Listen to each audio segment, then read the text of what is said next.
unos minutos con Mr. Bean para reírnos. ¿Qué falta? La buena música, esa con la que siempre iniciamos. Aquí está la española Edurne, Flores y Champán, en la portada musical de Tarde en Casa. Fresas y champán y la bañera ardiendo, voy a celebrar que me sigo queriendo, que no le temo al tiempo y que este amor siempre irá más. Ya logré por fin hacer que todo encaje, voy a sonreír y disfrutar del baile, tomar cualquier desastre, guiñarle un ojo al porvenir. Hoy voy a mimar despacio mi autoestima, que puede fallar. Ya pagué muy caro cada desengaño, ya pasé por decepciones, mírame. Ahora tengo claro todo lo que quiero, voy a darme un premio, voy a alzar el vuelo y desde ahí arriba voy a ser feliz porque yo me lo debo. No voy a llorar jamás por el pasado, voy a recordar todo lo que he logrado con la mirada al frente y ver lo bueno que vendrá. Hoy voy a mimar despacio mi autoestima, que puede fallar. Ya pagué muy caro cada desengaño, ya pasé por decepciones, mírame. Ahora tengo claro todo lo que quiero, voy a darme un premio, voy a alzar el vuelo y desde ahí arriba voy a ser feliz porque yo me lo debo. Porque yo me lo debo.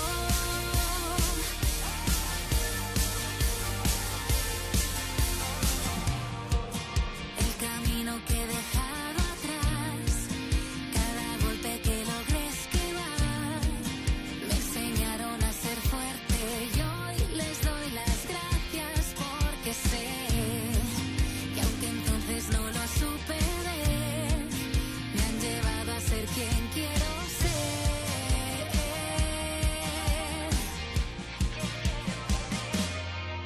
Ya pagué muy caro cada desengaño, ya pasé por decepciones, mírame. Ahora tengo claro todo lo que quiero, voy a darme un premio, voy a alzar el vuelo. Ya pagué muy caro cada desengaño, ya pasé por decepciones, mírame. Ahora tengo claro todo lo que quiero, voy a darme un premio, voy a alzar el vuelo y desde ahí arriba voy a ser feliz porque yo me lo debo. Portada musical con Edurne en De Tarde en Casa, y ya lo decía en los inicios de la revista que este martes nos acercamos al edadismo.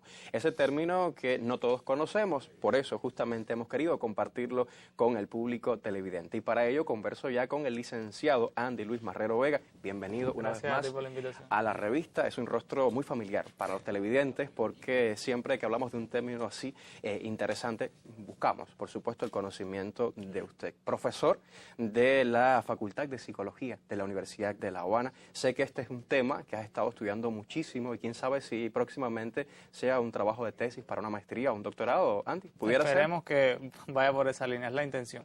Bueno, se impone una pregunta siempre cuando hablamos de términos así, que a veces nos parecen un poco distantes. ¿Qué es el edadismo? ¿Y cómo afecta a las personas adultas mayores, sobre todo en el plano social en nuestro país? El edadismo es la forma en la que pensamos, sentimos y actuamos con respecto a la edad. Puede ser hacia la edad de los otros o hacia la edad de nosotros mismos. Obviamente, si nosotros pensamos, sentimos y actuamos de una manera negativa, esto, si somos personas mayores, nos va a afectar en nuestro desempeño, en nuestro deseo de vincularnos, de estar, o si somos quizás más jóvenes, nos hará tener una mirada más negativa sobre el proceso de envejecer. Si yo, por ejemplo, soy una persona adulta mayor que tengo una visión negativa sobre mi propio envejecimiento, me será más difícil vincularme a oportunidades educativas, por ejemplo, o si quizás tengo otro rol profesional que tiene que ver con la creación de oportunidades para las personas mayores, pues entonces visualizaré una imagen donde el adulto mayor no tendrá un protagonismo social. Y eso de alguna manera conjuga, limita, potencia la participación en función de qué sentido. Hoy lo veremos sobre los adultos mayores, relacionados con los adultos mayores, pero puede ser también a los jóvenes. Unas personas pueden creer de que por ser joven usted no puede cumplir una función determinada. ¿Se ve también en ese caso o solo con adultos mayores? Sí, el edadismo, como se dice, es una diana móvil. O sea, te puede afectar en distintos momentos de la edad. Recuerdo que antes hablábamos de que para algunas cosas se es muy joven y para otras cosas simplemente se es muy viejo. Entonces, un poco la mirada que tiene de trasfondo esa lógica, esa narrativa, es de que la edad implica ciertas limitaciones en un momento de la vida y otras distintas en otro momento. ¿Qué beneficios, Andy, tiene la participación social en el caso de los adultos mayores para el desempeño que hacen comúnmente? ¿Qué beneficios le encuentras, no? Sí, yo diría, por enunciar solo algunos, la salud física y mental, que es muy importante. Funcionamiento cognitivo, se ha demostrado empíricamente, o sea, la ciencia ha demostrado que las personas más participativas tienen un mejor funcionamiento cognitivo. También por el compromiso comunitario que se crea al ser partícipe en espacios de participación social. También hay una ganancia en términos de las redes que se gestan, porque piensa que no solo participas como ser individual, sino insertas en una colectividad, en un grupo, y entonces, claro, eso tiene una ganancia, porque se crean redes de apoyo, se crean redes sociales a donde las personas pueden acceder ante situaciones, qué sé yo, quizás, por ejemplo, de pérdida. La inserción en un espacio de este tipo podría ser una buena estrategia, un mecanismo de compensación. Claro que son beneficios, ya lo decías, no solo para uno individual, también para todas las personas que nos rodean de algún modo, ¿verdad? Sí, claro. Siempre los aprendizajes y las ganancias van a estar en dos planos. Un primero individual, que es un poco el que remetía, pero claro, cuando uno piensa en colectividad, Cuba, por ejemplo, es un país altamente envejecido. Entonces, es una alta ganancia social tener una población altamente envejecida, pero también altamente participativa. La limitación de la participación en un momento, un contexto histórico donde las personas adultas mayores son una cantidad tan grande, pues es realmente una cuestión, yo diría que estratégica. Por supuesto, claro que sí. ¿Y existe una manera de combatir este fenómeno en nuestra sociedad? Sí, hay alternativas, sobre todo la literatura especializada se centra en tres que yo quisiera compartir. La primera tiene que ver, es un nivel más macro, porque tiene que ver con las políticas públicas, las legislaciones que sean inclusivas y que realmente garanticen ese derecho humano para todos. Hay una segunda dimensión que quizás es un poco más aterrizada y tiene que ver con las intervenciones educativas. Un poco mi rol con la cátedra universitaria del adulto mayor, yo retomo y hago mía esa práctica para luego devolverla. ¿Por qué? Porque la educación también crea un conocimiento, un saber y se articula con la posibilidad de una práctica diferente, de un hacer diferente, de un sentir diferente. Y un tercer elemento que es, y yo remito mucho porque soy clara expresión de ello, el contacto intergeneracional. O sea, la posibilidad de establecer diálogos respetuosos, honestos, claros, entre generaciones permite crear consensos que a la larga van a disminuir los estereotipos y prejuicios que pueda tener esa persona mayor sobre mí o que yo pueda tener, porque se va a imponer una imagen realista al nosotros estar en una relación de confraternización así tan cercana, tan real. ¿Por qué consideras que muchas personas tienen la opinión de que las personas adultas mayores no son más importantes que los jóvenes, por ejemplo? ¿Por qué existe ese criterio o ese pensamiento erróneo en muchas personas? Yo diría que ese pensamiento, que es muy típico además de las cuestiones edadistas, es un estereotipo. ¿Significa que es un estereotipo? Es como una gran generalización, una hipergeneralización de algo que se da. Cuando nosotros nos montamos sobre una gran generalización como que solo los jóvenes pueden aportar, significa que solo los jóvenes son quienes tienen un valor para la sociedad. Y en la otra cara, el adverso de la moneda, sería que las personas mayores no lo son tantos. Y entonces, claro, cuando esto se representa y se presenta una y otra vez se interioriza y a la larga yo voy a asumir como mío el discurso del no, el discurso de la limitante, el discurso de que los adultos mayores no hacen esto. Los adultos mayores no aprenden porque ya se aprendió todo lo que se iba a aprender de jóvenes. Los adultos mayores no participan porque son cosas de jóvenes y no necesariamente es así. Y entonces es importante revisitar todas estas cosas que ya damos por sentado, porque detrás pueden tener todas estas concepciones edadistas que esconden una actitud negativa hacia el proceso de envejecimiento. Sin duda, el edadismo hace mucho daño a las sociedades modernas. Totalmente de acuerdo. Claro que sí. Bueno, de eso vamos a seguir compartiendo en solo minutos. Ya decía que tengo a una excelente, extraordinaria actriz, Gina Caro, que viene también para hablarnos de su trabajo dentro de la cátedra del adulto mayor. Eso será en un tercer momento, luego del segmento de las culturales. Todavía tenemos tiempo para otra sala y te invito a que te quedes también con nosotros, porque estoy convencido que llegarán muchas preguntas. Cuando hablamos de este tipo de temas, son muchísimas las personas que deciden interactuar con nosotros a través de plataformas digitales. Está activo el chat en Telegram, nuestro grupo en Facebook con más de 26.000 miembros, y también el chat en Instagram. Sí, así como dice Raquel, el chat de Instagram, porque usted también se puede comunicar por esa importante plataforma. ¿Te gusta Mr. Bean? Me río mucho con él. Bueno, yo también, somos dos. Vamos a disfrutar de este segmento unos minutos con Mr. Bean en De Tarde en Casa.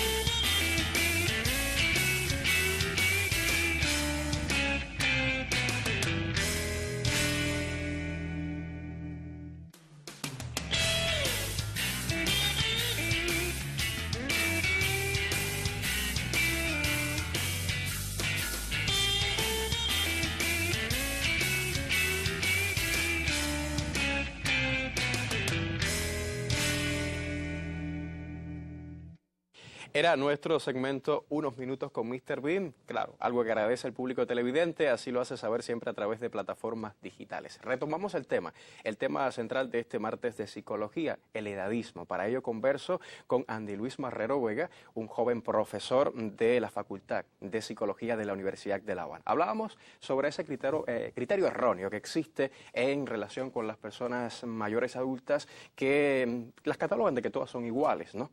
Por supuesto, ya lo decíamos, un criterio erróneo. ¿Por qué considera usted, Andy, que exista esa opinión en muchísimas personas? Yo creo que vuelvo a rescatar la concepción de lo que es un estereotipo, y esto es una evidencia de ello, es una hipergeneralización nuevamente.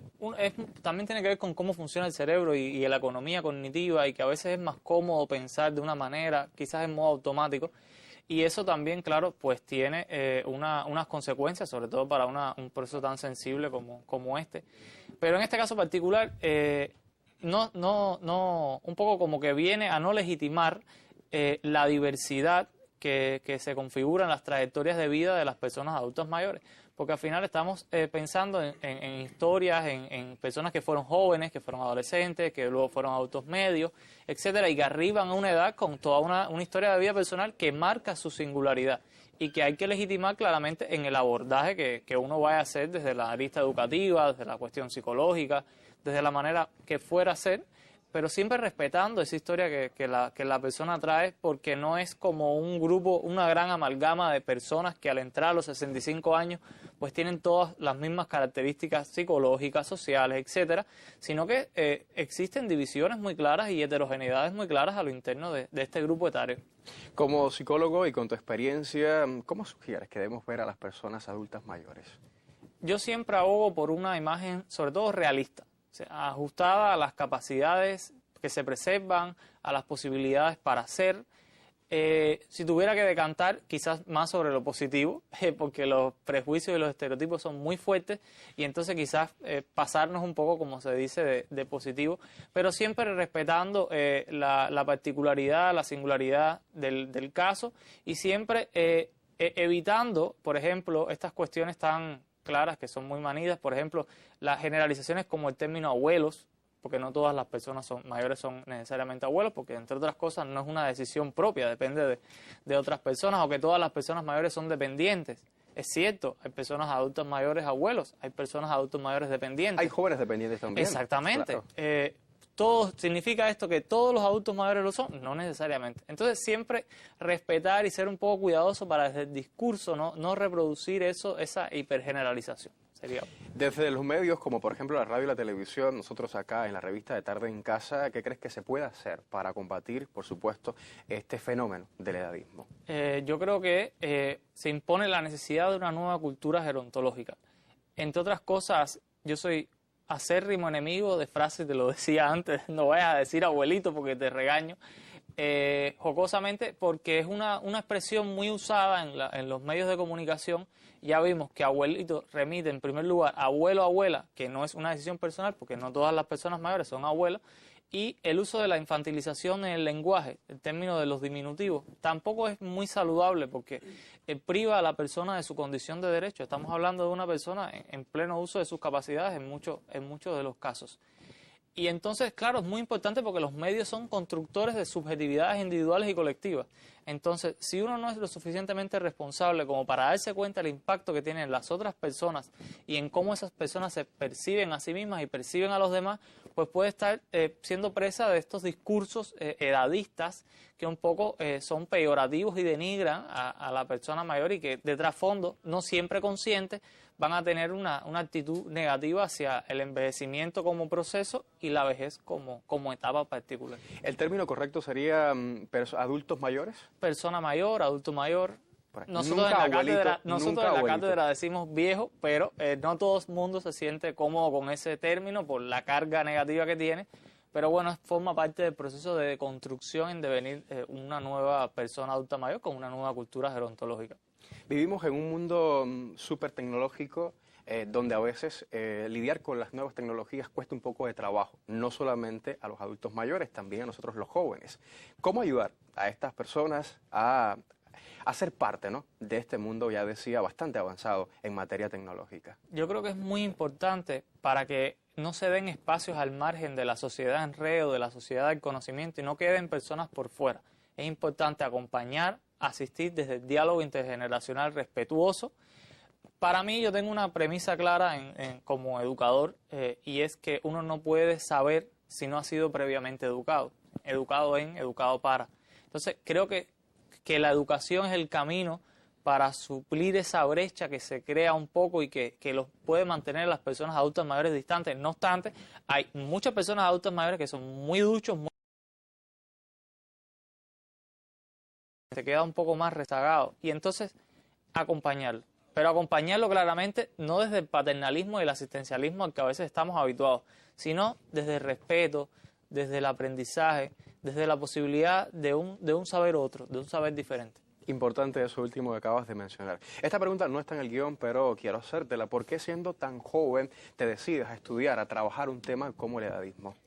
Creo que en particular es un tema retador y a mí me interesan mucho los retos porque me ha obligado de alguna manera desde mi visión de joven a deconstruir esa imagen de la persona mayor y pensarme que existen otras maneras de ser persona mayor. Yo estoy envejeciendo, todos nosotros estamos envejeciendo porque el envejecimiento es un proceso, la vejez es la etapa a la que se arriba y yo creo que este camino de investigación, de práctica profesional, me ha puesto en la ruta de un envejecimiento más saludable, más activo, más productivo y sobre todo con el cual yo me pueda sentir más identificado. Y no negarme en formas como la eterna juventud, los niños del pasado y cualquier suerte de frases que vemos mucho en redes por Facebook y asumirme como persona adulta mayor, como viejo, con las implicaciones que ello tiene. Bueno, Andy, hay muchísimo todavía para compartir sobre el tema. Te propongo que te quedes, no te alejes, porque en solo minutos se suma Gina Caro con nosotros y tendremos también que responder las preguntas del público. Ahora voy un momento a nuestro segmento de las noticias culturales. Llega hasta este SEC la maestra Lisa Alfonso, ya decía, para hablarnos de un estreno mundial. ¿Quieres saber los detalles? Manténgase con De Tarde en Casa.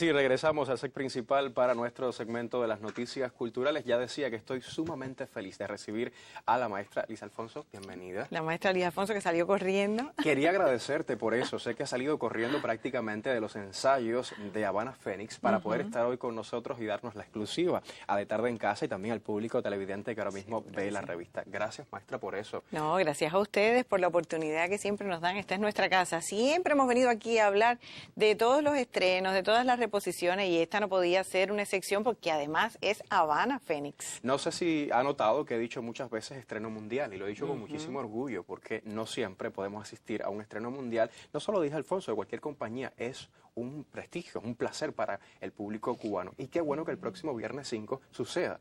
Justamente. Y eso es bien interesante porque fíjate que en otras ocasiones hemos estrenado incluso fuera de Cuba.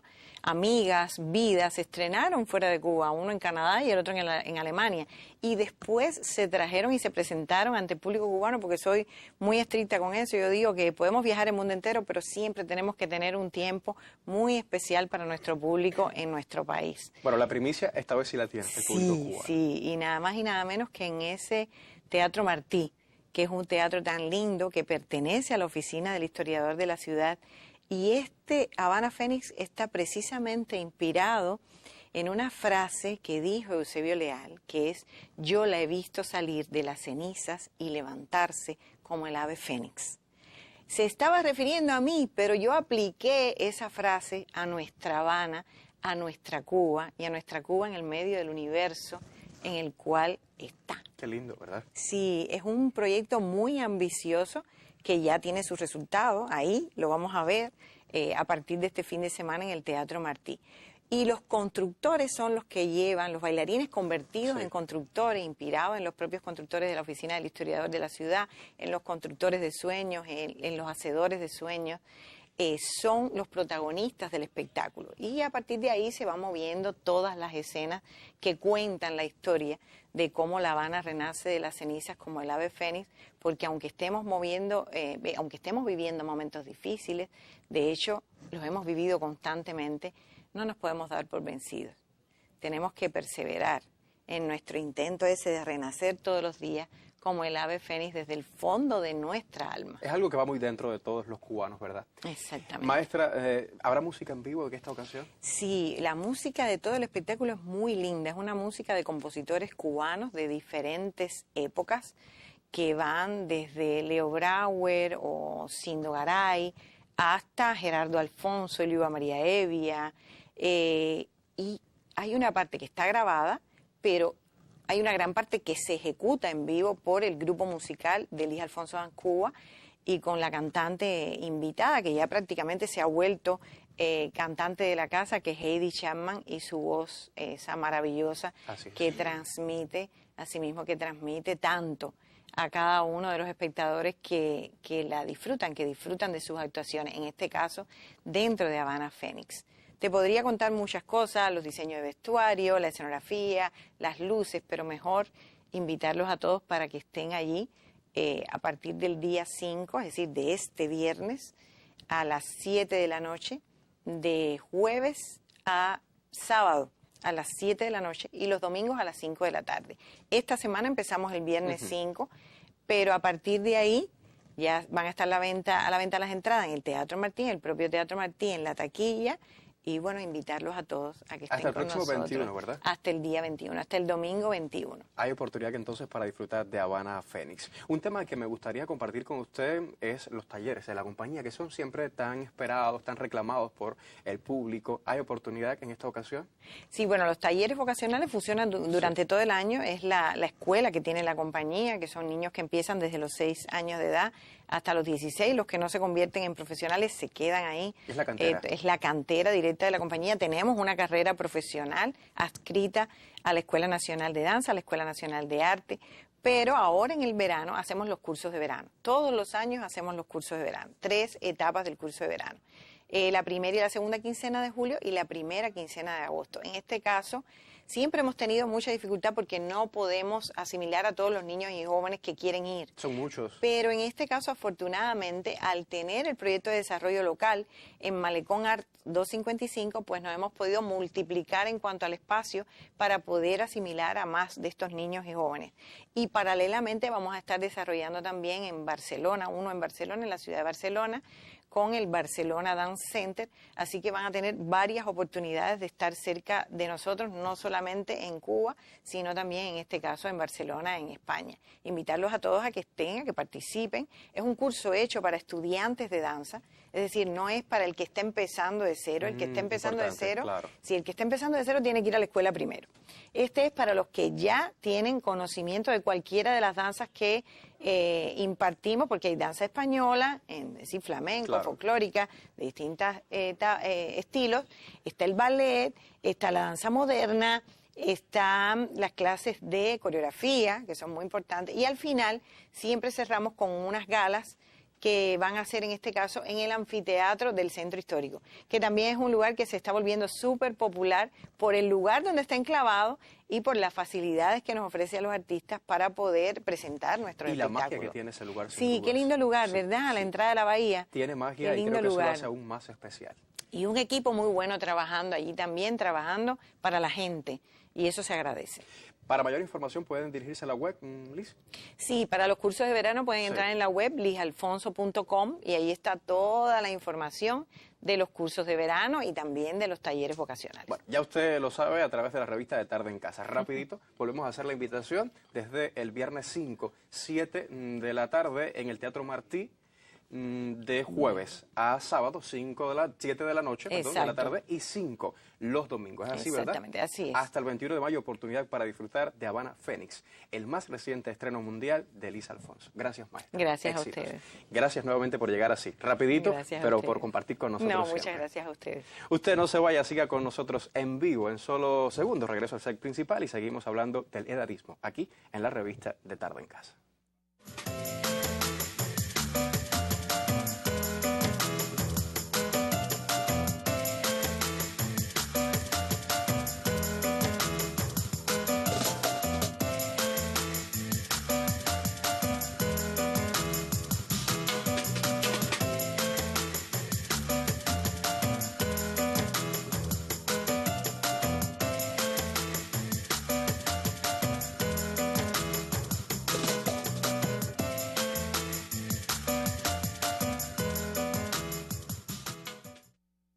Ya sabe que todas las plataformas digitales de la revista de Tarde en Casa están ahí listas para recibir sus mensajes. Unas veces podemos dar respuesta a la mayoría, otras veces no podemos por cuestión de tiempo, pero siempre leemos sus mensajes, también las preguntas que llegan a través de las mismas. Desde los inicios decía de que estaba sumamente feliz de recibir a esa actriz a quien queremos y respetamos porque forma parte de nuestra banda sonora, de nuestra vida en los diferentes espacios en que hemos disfrutado de su talento. Gina Caro, bienvenida, maestra. Gracias. Qué bueno tenerla.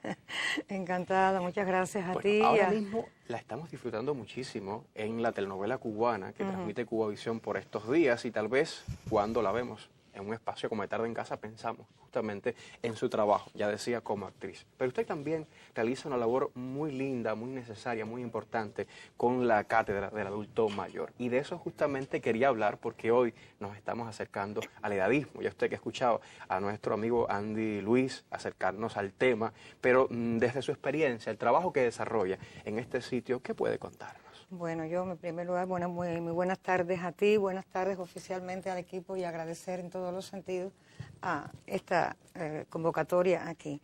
Yo estaba oyendo a Andy Luis y yo me siento muy orgullosa, pero muy orgullosa de esta generación que son ustedes por el impulso que nos están dando.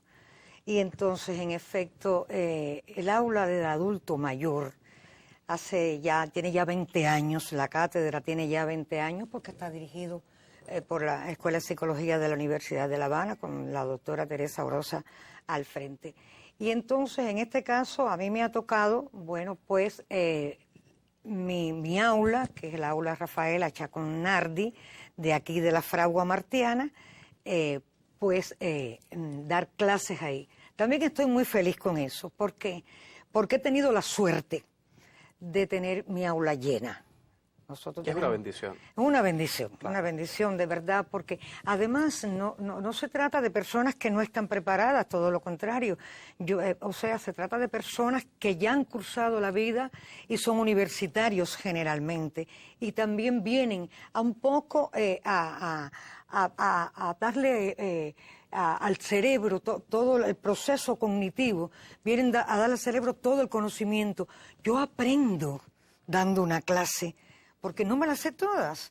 Entonces ellos traen cosas cuando tratamos de investigar. Ahora mismo en el aula tenemos un programa transversal con nuestro apóstol, vida y obra del apóstol José Martí. Saber andar, saber leer, saber escribir, saber ascender.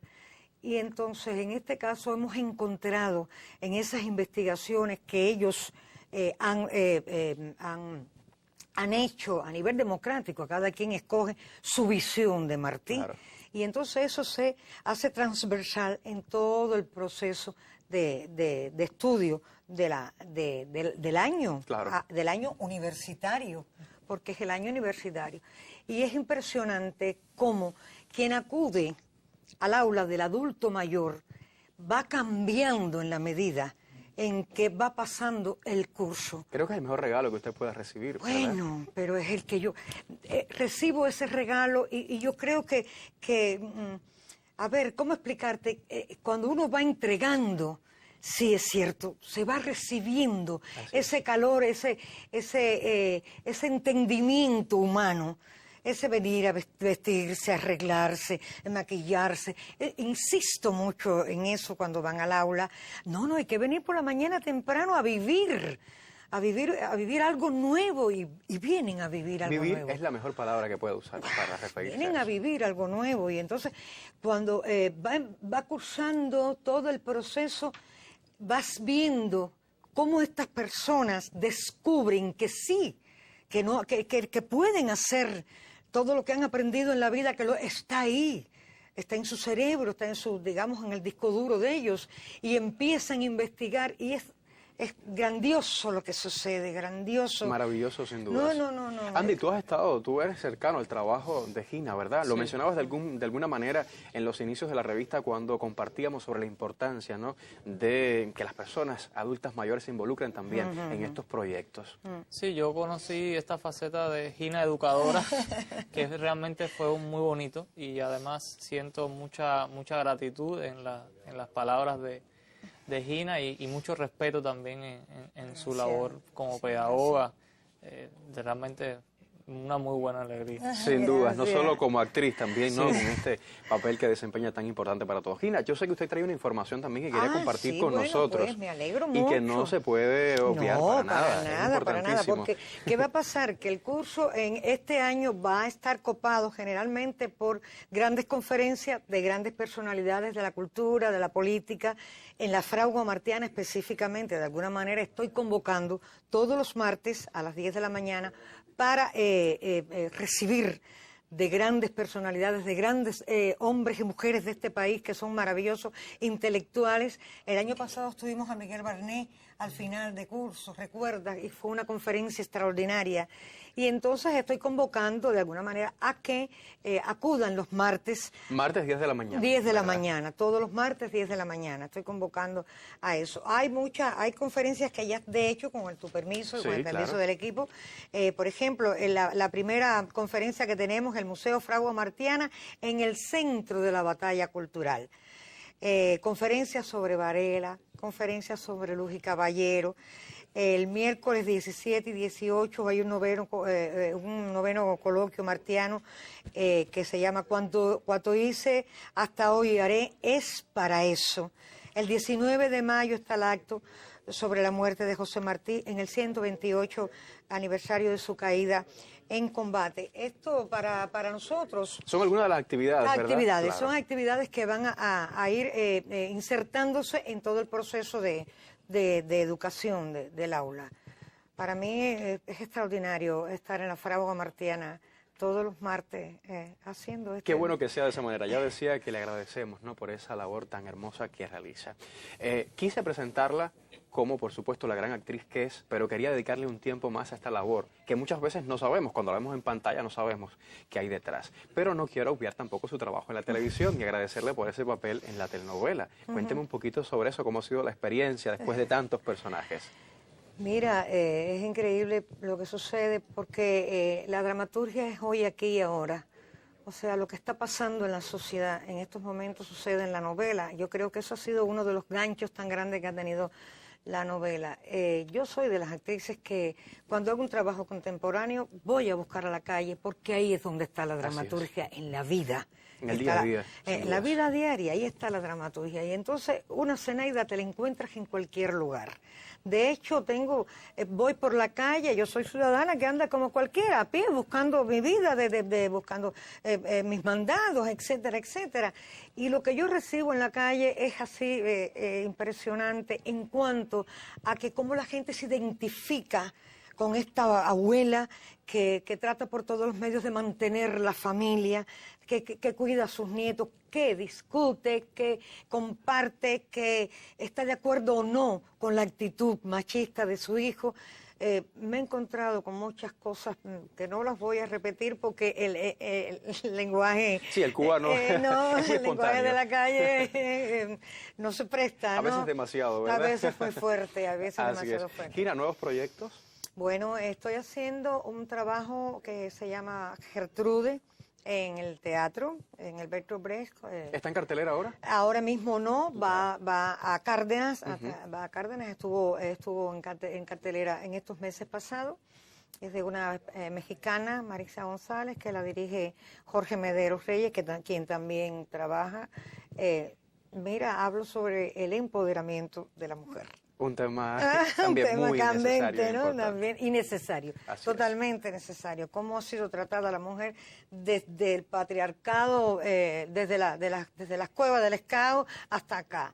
Y cómo incluso ha evolucionado, ha cambiado con los procesos históricos, los procesos revolucionarios, los procesos culturales, cómo va cambiando en el individuo su pensamiento, de encontrarme con muchos jóvenes varones, que tienen un pensamiento acerca de la actitud de Gerardito, mi hijo, y un pensamiento, pero ¿qué se cree? Pero, óigame, mire, no sé, usted tiene que darle a ese muchacho un cocotazo en la cabeza, porque esas cosas que te alegran la vida, y que tú sabes que va en la conciencia, va como que cambiando la conciencia del individuo, y encuentras que sobre todo ustedes, los jóvenes, tienen una expectativa de vida de otro orden, oxigenados, que uno ve un lenguaje diferente en ustedes y uno se alegra tanto.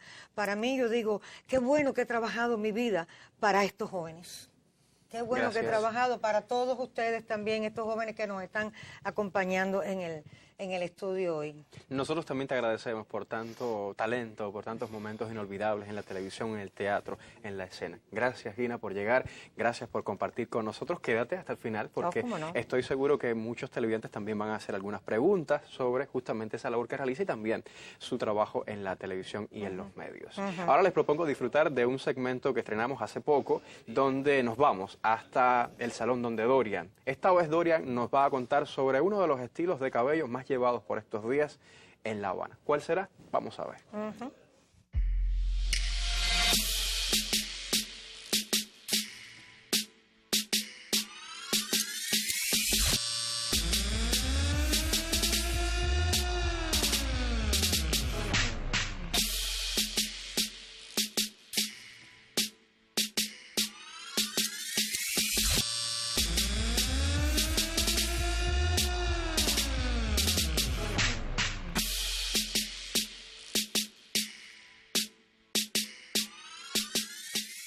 Les reitero las buenas tardes. Regresa una vez más nuestro segmento de barbería desde el Salón Donde Dorian. Hoy vamos a conocer detalles de cuál es el corte de cabello más solicitado por estos días en este salón y en el resto de las barberías del país. ¿Cuál será? Bueno, Dorian tiene los detalles. Veamos.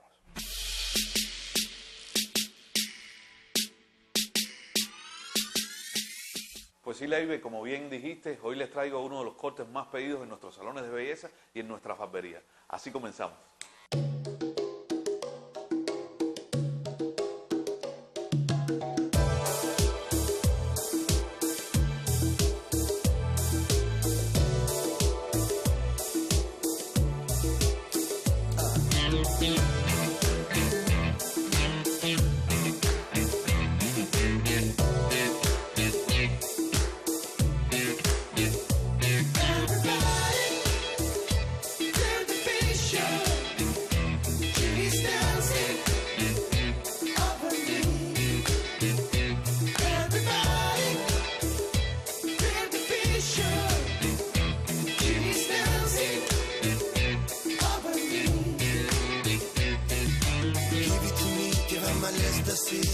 Toma con deseo lo que ves en mí.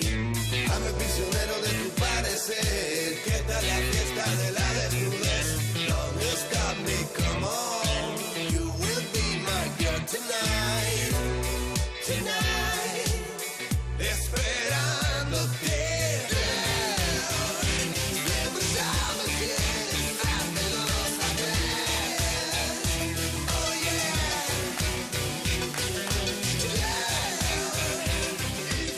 Pues bien, señores, por aquí tienen uno de los cortes más buscados en nuestros salones de belleza, un degradado, un tupé, con una barba degradada, una línea lateral. Espero que les haya gustado.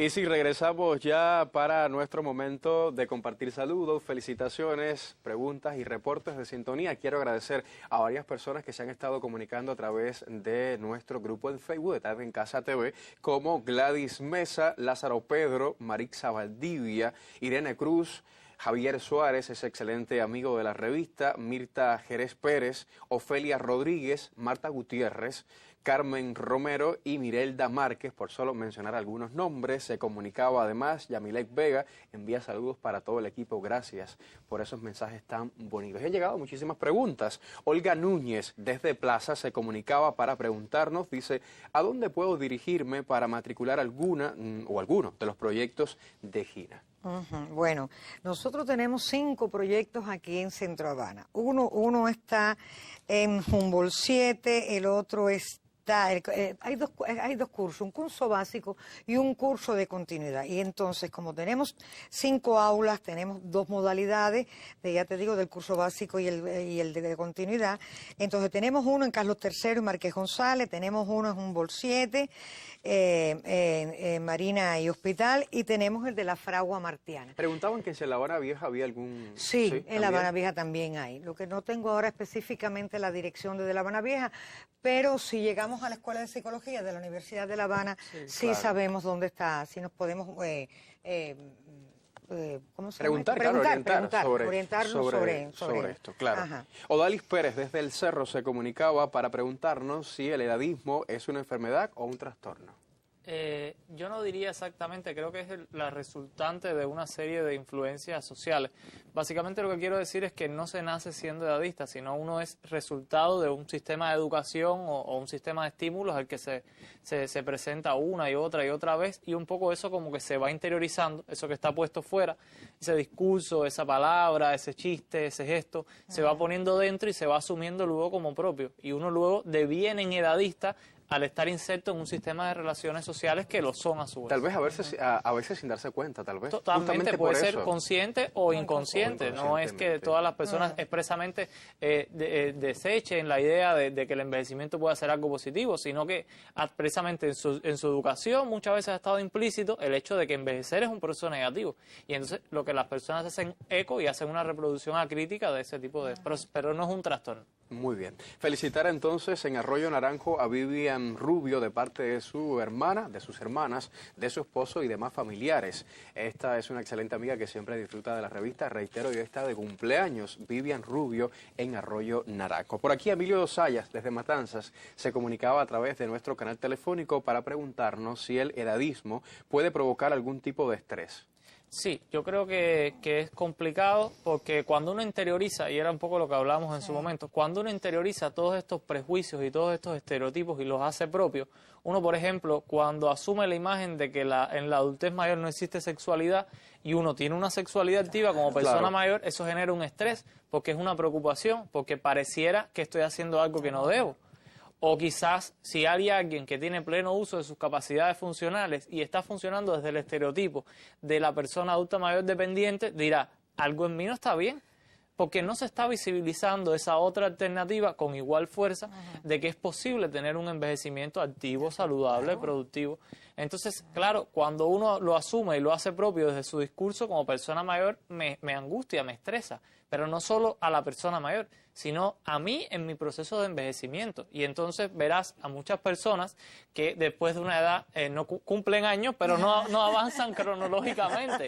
Y entonces, bueno, ¿tú qué edad tienes? Bueno, yo tengo 20 años cumpliendo la misma cantidad de años. Y todas estas suertes de cuestiones que un poco ocultan ese temor y esa no identificación con el proceso de envejecer y con la edad en sí misma que avanza inevitablemente por mucho que querramos esconder los años. Así es. Preguntan por aquí también si existen tratamientos psicológicos para el edadismo en todo el país. No exactamente, porque entre otras cosas no estamos hablando de que sea un trastorno. Ya lo decías hace unos Yo creo minutos, que claro. es importante usar estas tres estrategias que yo propuse. En principio, políticas públicas distintas. La educación como transversal siempre, ese es nuestro espacio de batalla, y el diálogo intergeneracional basado en el respeto y la aceptación empática del otro, para mí son las alternativas individuales, grupales y como sociedad envejecida que nosotros debemos desplegar para combatir este fenómeno psicosocial. Muy bien. Quiero saludar también y felicitar a un excelente amigo de la revista que hoy está cumpliendo años. Es de los más fieles a través de plataformas digitales y hablo de Lázaro Pedro. Gracias por esos mensajes tan hermosos que siempre comparte con nosotros. Hoy es el tiempo entonces de felicitarte y desearte un día maravilloso como mereces junto a toda la familia. Agradecen por supuesto la presencia de ambos y agradecen también su personaje en la telenovela. Ya usted decía que ha recibido por muchos canales el cariño del público. Sara Rodríguez se comunicaba desde Guantánamo, allá en el extremo oriental de nuestro país, para preguntarnos si el edadismo puede provocar trastornos neurológicos. No hay evidencia científica al respecto, pero sí se ha demostrado que correlaciona, significa que hay una relación donde hay edadismo, puede haber menor longevidad. O sea, que de alguna manera se están dando los primeros pasos para explorar qué impacto tiene en la prolongación de la vida y en la calidad de vida este fenómeno, que como decíamos antes, al ser un factor estresante, pues puede tener relación con otras enfermedades cardiovasculares y etcétera, de otro tipo de naturaleza, porque cuando uno está sometido a toda esta expectativa, a toda esta frustración, a toda esta angustia, pues el cuerpo también de alguna manera refleja eso que la mente, que la subjetividad está asumiendo. Muy importante eso. Bueno, por aquí Julio Gómez desde Altahuana, él pregunta a qué edad puede aparecer el edadismo. Bueno, y otra cosa, ¿en qué sexo es más frecuente? Aquí eso es una pregunta interesante. En primer lugar, el edadismo es una diana móvil, que era lo que decía al principio. Puede afectarte en cualquier momento de la vida. Muchos hemos oído la frase de que eres demasiado joven para, tú no tienes edad para esto todavía. Pero también hemos visto que, por ejemplo, la sexualidad, que para mí es un ejemplo muy visible, ya tú no tienes edad para. Entonces, de alguna manera, uno al moverse por distintos grupos etarios, pues va sufriendo las limitaciones que la sociedad un poco impone a esa edad, sobre esa edad cronológica. Hay ciertas expectativas de lo que tú debes hacer y no debes hacer, y eso se le llama edad social, no solo una edad cronológica, porque también la sociedad te impone qué tienes que hacer en función de eso. Y había una segunda pregunta que si me ayudas para... Sí, me preguntaban en qué sexo es más frecuente. Ah, claro. ¿Qué sucede? Yo no diría que es que predominen un sexo u otro. Yo diría que existe una cosa que en la ciencia se llama interseccionalidad, que para mí, mi opinión como profesional psicólogo, es que para las mujeres puede ser más complicado. Porque claro, entre otras razones, ¿qué pasa? Que no solo se es edadista, también se puede ser sexista, se puede ser racista. Machista, en fin. Sí, o sea, que hay una intersección entre una cosa, la edad, el sexo, el género, la clase, que de alguna manera quienes ya tengan otras desventajas, se les suma la cuestión de la edad y esa sumatoria hace una emergencia que puede poner a la persona en condición de una mayor vulnerabilidad social. Por eso pienso que no es que afecte más a las mujeres, sino que esta propia interseccionalidad genera mayor vulnerabilidad en las mujeres. Así mismo es. Bueno, aquí nos preguntan también sobre si existe algún requisito para formar parte de sus proyectos. Mira, ningún requisito. Generalmente al aula, ya hablé, que van personas profesionales y no profesionales, técnicos medios. No hay ningún requisito para eso. Es la voluntad. Es la voluntad.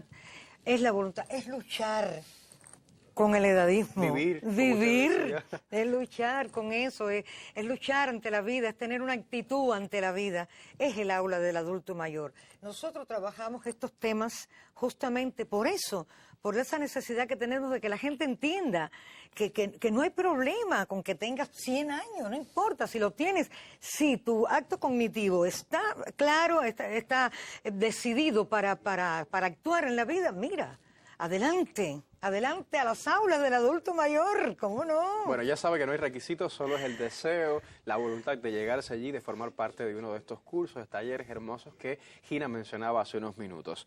Ana Julia se comunicaba a través de la vía telefónica desde El Cotorro, pregunta si existen herramientas para el tratamiento psicológico del edadismo. Yo diría que siempre es importante revisarnos el cómo nosotros pensamos a las personas mayores y cómo nos pensamos a nosotros mismos en el proceso de envejecer. La apertura creo que es muy importante a otras maneras Esa de palabra ser y de me pensar. encanta, Apertura. Y por eso, claro, siempre digo, entre otras cosas, porque soy un convencido de que la educación, además de transformar a las personas, convierte a las personas, las empodera en personas que transforman. Entonces, yo diría que esos son, ya que no tenemos más tiempo. Bueno, se nos acaba el tiempo, pero vamos a regresar en algún momento para seguir hablando de esto. Gracias, Gina, por llegar. Un placer ha sido compartir con usted. También contigo, Andy, sabes que es tu casa. Ya decías que tu rostro viene siendo muy familiar para el público televidente porque no es la primera vez que estás y tampoco será la última. Sé que vas a regresar muy pronto. Gracias a ambos por llegar. Muchísimas gracias. A usted, gracias por acompañarme hasta el final. Ya sabe, yo también he extrañado muchísimo a Raquel Malledo. Mañana estará con nosotros de vuelta para compartir, como siempre, en esta revista que para serles útil lo tiene todo o casi todo. Buenas tardes.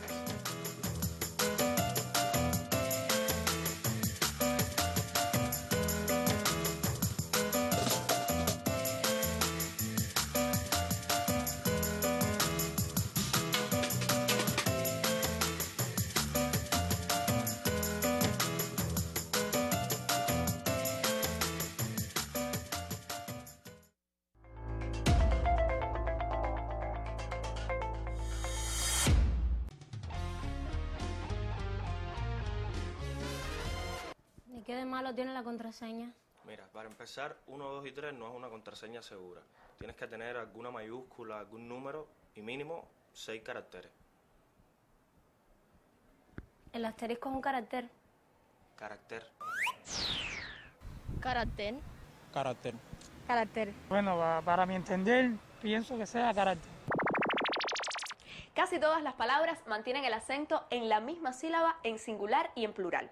Aunque hay excepciones, como el caso del plural de la palabra régimen, regímenes, de espécimen, especímenes y de carácter, caracteres.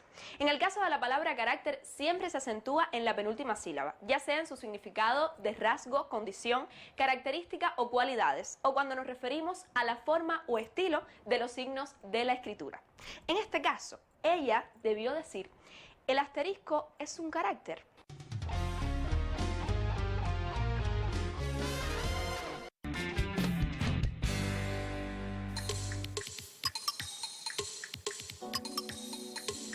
Como el canal educativo es el canal donde siempre se aprende, aquí usted encontrará atractivas propuestas que le ofrecen los cursos de Universidad para Todos.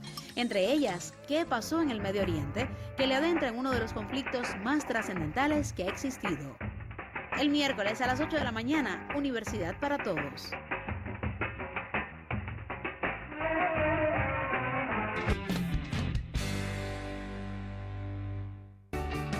Aunar esfuerzos en la eliminación y control de criaderos de mosquitos es una responsabilidad de todos. Elimina focos potenciales en la vivienda, centro de estudio o trabajo. Tapa los depósitos con agua, cepíllalos, realiza el autofocal cada 7 días. Actívate contra el mosquito. 0 criaderos, más salud.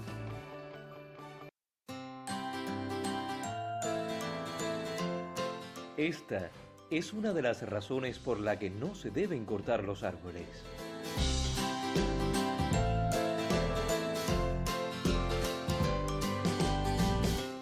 Este es su hogar. Plantemos vida y amor.